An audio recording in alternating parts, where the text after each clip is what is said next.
This video is on how to install Android Studio on Windows 11.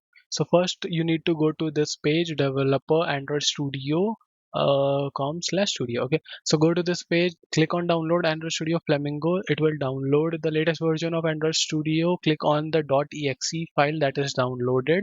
Okay, now if you want another version of Android Studio, just go down and you'll see other versions. Okay, so I don't want other, I want this one only, so I downloaded it.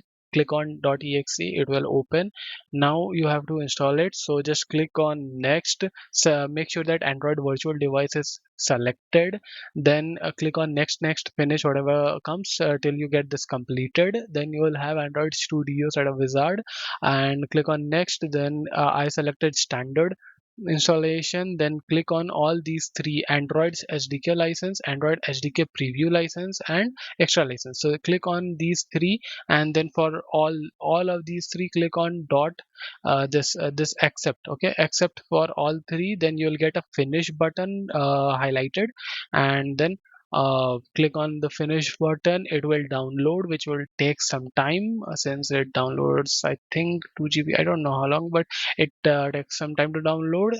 Once it finishes, you might see this one: Intel Hexam installation failed. Do not be worried, because you do not need Intel Hexam to run Android Studio. It is only required for emulator, and that too, emulator will work without it. It will just not be as fast. Okay, so it is only to make the emulator work faster on devices that have Intel processor. So you can install it later on, later, like following the guide. So it is not a big issue. Once this is done, Android Studio is installed, and then you can create a new project and proceed with it. So that is all.